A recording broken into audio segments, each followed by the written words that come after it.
Have you heard about GST 2.0 ? India's biggest tax shakeup in years? Landing on September 22nd, 2025. Not just for accountants or business owners, your monthly expenses, your medicines, your Netflix binge. So what's really changing? Instead of 5 confusing tax slabs, GST 2.0 brings us 4. Much simpler. Here's the quick breakdown.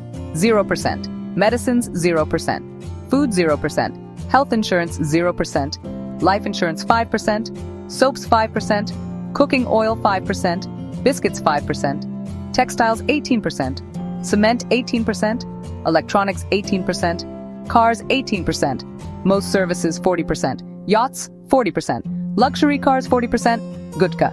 Now, let's talk savings.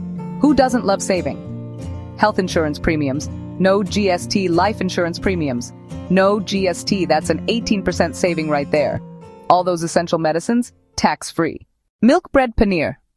Notebooks, all at 0%. Economy air tickets, 5% hotels under RS7, 500, 5%. New TV, now 18% small car, now 18% instead of 28%. Sounds dreamy, right? But yeah, there's a catch.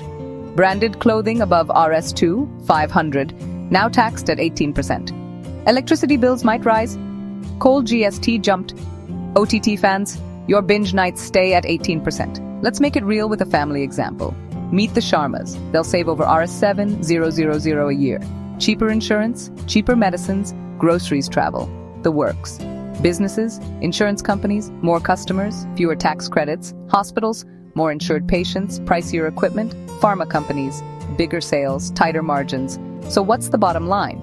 GST 2.0 makes taxes simpler and savings real, especially for the middle class. But watch out!